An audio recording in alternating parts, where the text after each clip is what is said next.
So, when people say, well, we couldn't keep the law perfectly and God knew that, so he sent Jesus to keep the law in our place, what they do is they bring the righteousness of Jesus down to the level of law keeping. And again, Romans 3 tells us that Christ is the manifestation of God's righteousness, witnessed by the law, but manifested apart from the law.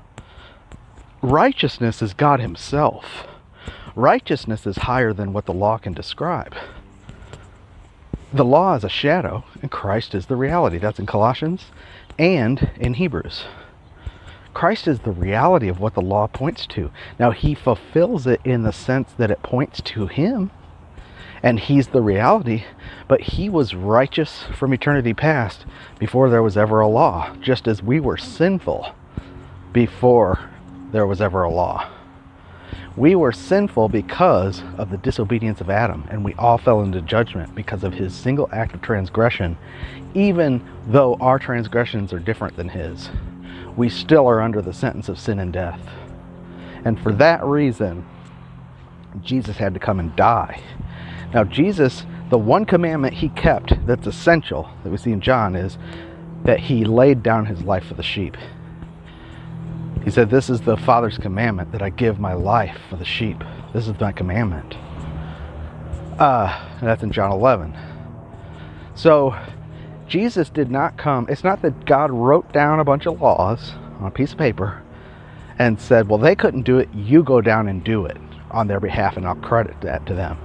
Jesus' righteousness is not consist of a law keeping that is credited to us, because that would make righteousness a matter of law keeping.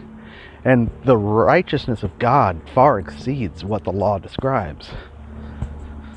The proof is that he manifested it in dying for sinners and ungodly people that deserve judgment.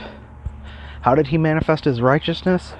Well, he manifested that he is just and the justifier of him who believes in Jesus, apart from any works, because Jesus paid the price. What was the price? It wasn't law keeping.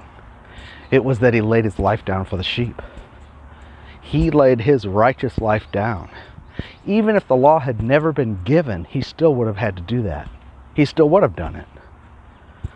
We still needed a savior apart from the law. Okay?